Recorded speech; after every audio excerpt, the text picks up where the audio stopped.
8 centuries ago, Eurasia was a world divided by distance, language, religion, and war. Great kingdoms ruled enormous territories, but none controlled the vast heart of the continent. Here, survival depended on movement. The people of the steppe followed the seasons, the herds, and the water. And above all, they depended on the horse. The steppe was home to rival tribes, alliances, betrayals, and generations of conflict. Into this dangerous world, a boy named Temujin was born. His father understood that survival required alliances.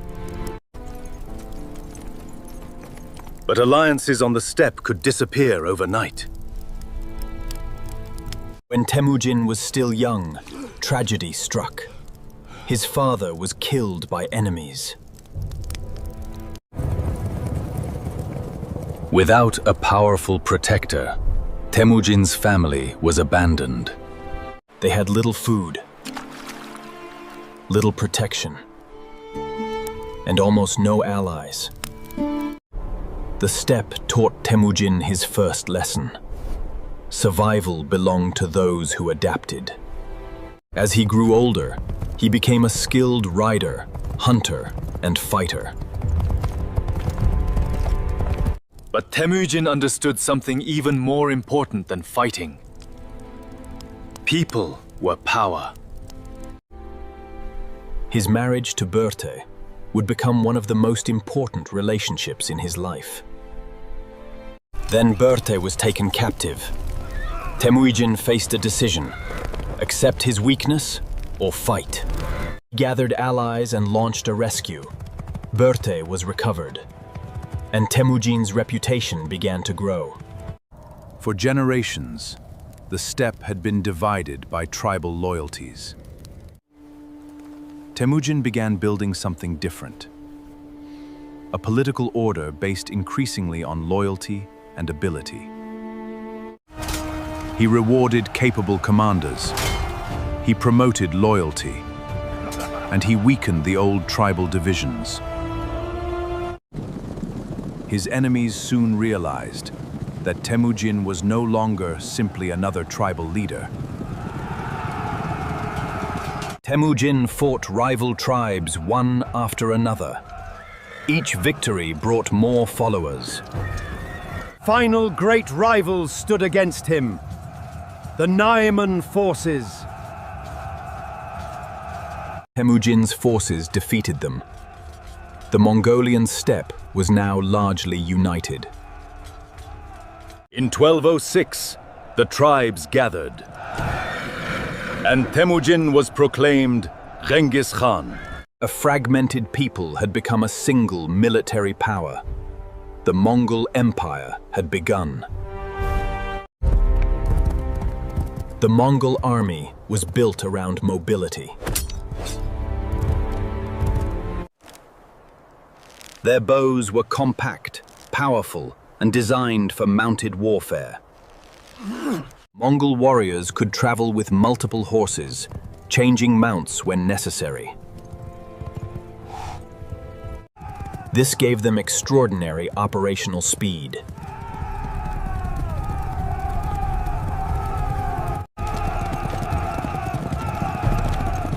Sometimes the Mongols appeared to flee. Orders could move rapidly across the battlefield.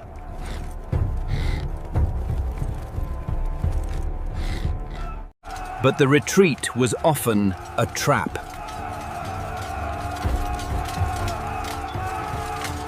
The enemy discovered too late that the battlefield had become a cage.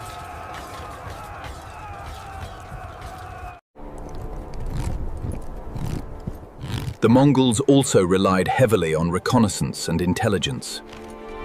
They did something remarkable. They learned from the people they conquered. To the south, stood one of the richest civilizations on Earth, China. The Mongols first confronted the Yuan Dynasty in northern China. Open battle was one thing. Taking fortified cities was another. The Mongols adapted quickly, using engineers and technologies from conquered regions.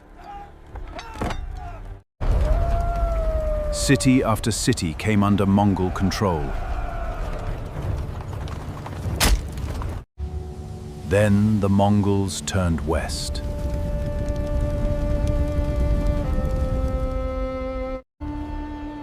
The Khwarezmian Empire controlled wealthy cities and important trade routes. Genghis Khan initially sought trade and diplomatic relations. But a diplomatic and commercial crisis changed everything. Genghis Khan decided to invade.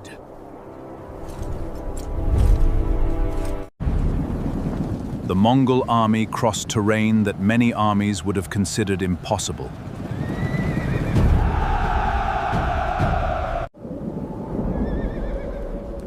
Bukhara stood in their path. Then came Samarkand, one of the great cities of Central Asia. In a remarkably short period, one of the most powerful states in Central Asia was shattered. Military power was only part of the Mongol strategy.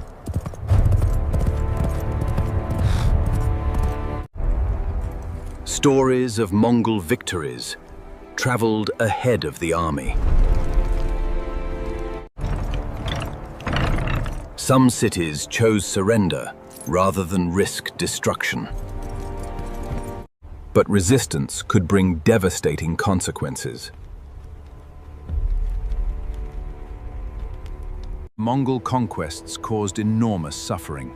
Cities were destroyed, populations were displaced, and countless lives were lost.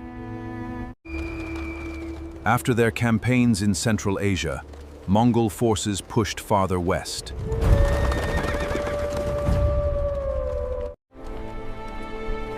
Beyond the steppe stood the divided principalities of Eastern Europe. In 1223, Mongol forces defeated a coalition of Russian princes at the Battle of the Kalka River. It was a warning, but Europe did not yet understand what was coming. Years later, the Mongols returned.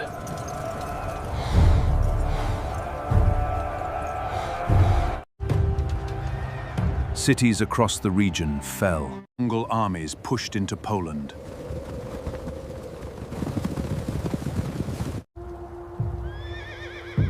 Then they entered Hungary. At the Battle of Mohi in 1241, Mongol forces inflicted a major defeat on the Hungarian army. For a moment, it seemed the Mongols might continue deeper into Europe.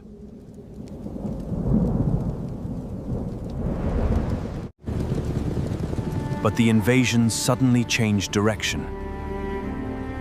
The Mongols withdrew.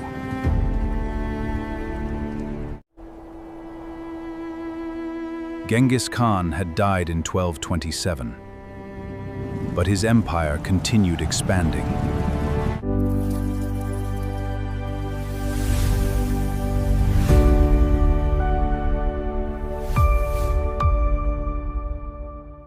His successor, Ögedei Khan, continued the imperial project.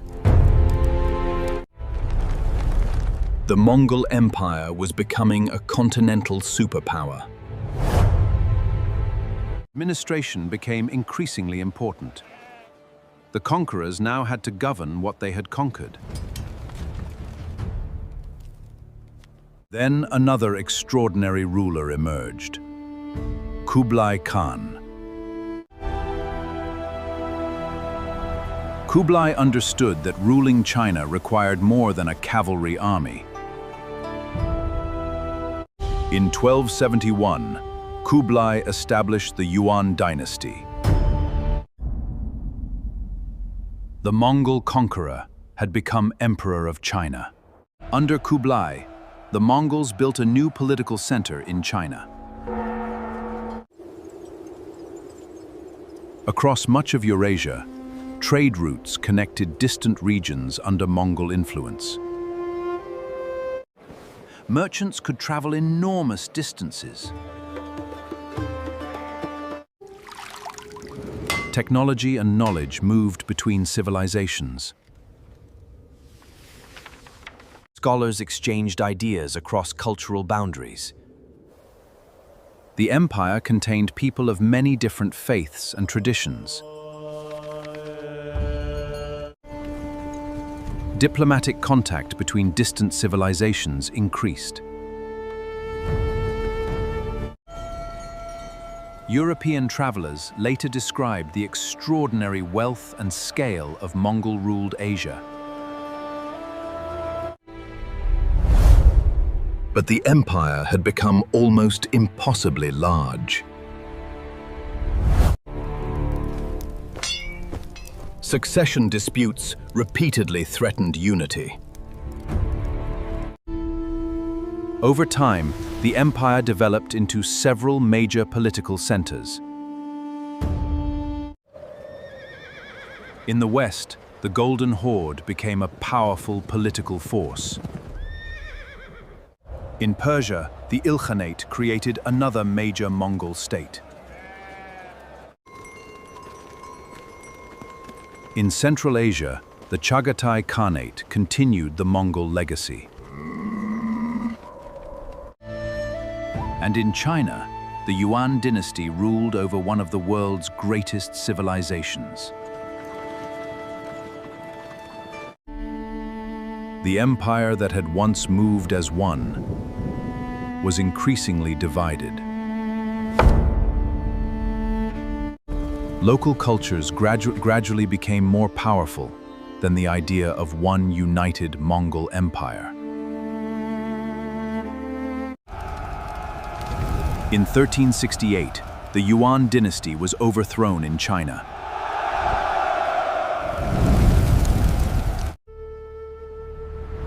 Across Eurasia, Mongol political power weakened.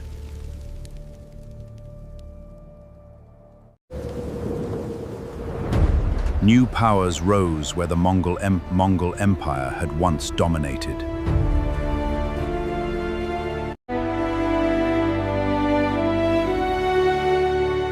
Yet the disappearance of the empire did not erase its impact. The Mongols had connected distant parts of Eurasia on an extraordinary scale. They transformed the art of warfare through mobility, organization, intelligence, and adaptation.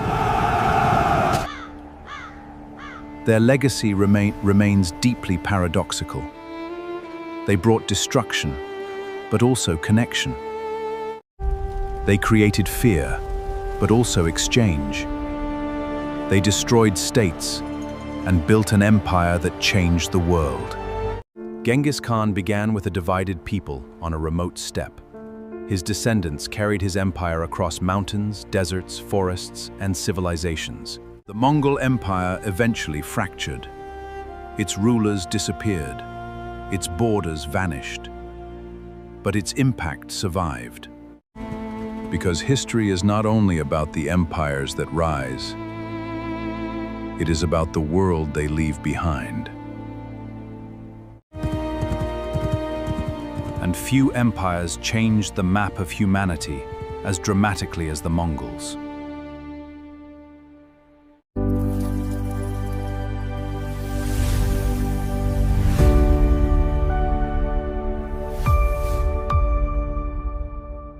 If you enjoyed this documentary, subscribe to Nation Bloop for more in-depth stories that shaped our world. Which historical event should we explore next? Let us know in the comments. Until next time, keep exploring history because the past explains the present.